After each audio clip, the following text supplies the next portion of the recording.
కోరుకుంటున్నాము. మళ్ళీ ఆ రోజు ఫౌండేషన్ వేసినటువంటి శాసనసభ్యులు ఈ రోజు ఈ కార్యక్రమానికి సభాధ్యక్షగా ఉండి ప్రారంభించడం అనేది ఒక మంచి పరిణామం. కానీ మంచితో పాటు 5 ఏళ్ళు చెడు కూడా ఉంది. ఎందుకంటే 5 సంవత్సరాలు మీకు ఆ బిల్డింగ్ పూర్తి చేయలేకపోవడం అనేది ఆ ప్రభుత్వం యొక్క నిర్లక్ష్యానికి నిదర్శనం. నిర్వేత్త సాక్ష్యం కూడా చెప్తా ఉన్నా. పిల్లలు కాబట్టి మిమ్మల్ని ఒకటి చెప్తుంది, చక్కగా చదువుకోవాలి.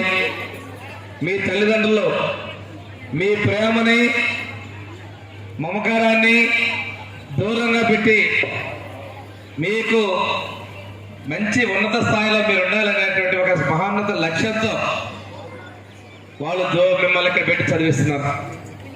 రాష్ట్ర ప్రభుత్వం సాంఘిక సంక్షేమ శాఖ ఇక్కడ ఉన్నటువంటి సిబ్బంది అందరూ కూడా మిమ్మల్ని సొంత పిల్లల్లాగా, మిమ్మల్ని వారి పిల్లల్లాగా సంబంధం.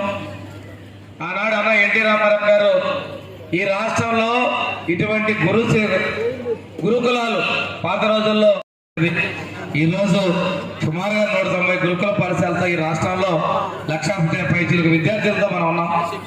ఇంటర్మీడియట్ స్కూల్స్ ఉన్నాయి, సపరేట్గా 2 ఇంటర్మీడియట్ స్కూల్స్ ఉన్నాయి. వచ్చే విద్యా సంవత్సరం నుంచి ఆడపిల్లల కోసం ప్రత్యేకంగా ఒక డిగ్రీ కాలేజ్ కూడా మా సింగరాయకొండలో నేను బోయినపల్లికి ఏర్పాటు చేస్తా ఉన్నా. ఎందుకంటే ఇంటర్మీడియట్ అయిన తర్వాత కొంతమంది పిల్లలు పెళ్లికి వెళ్తున్నారు. అటువంటి పరిస్థితి లేకుండా వాళ్ళకి భద్రత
వసతి గృహ ప్రారంభోత్సవానికి విచ్చేసినటువంటి అతిరథ మహారథులైనటువంటి మన చూసారుగా ఫ్రెండ్స్, వీడియో నచ్చితే లైక్ చేయండి, షేర్ చేయండి, ఛానల్ని సబ్స్క్రైబ్ చేసుకోండి. Thanks for watching.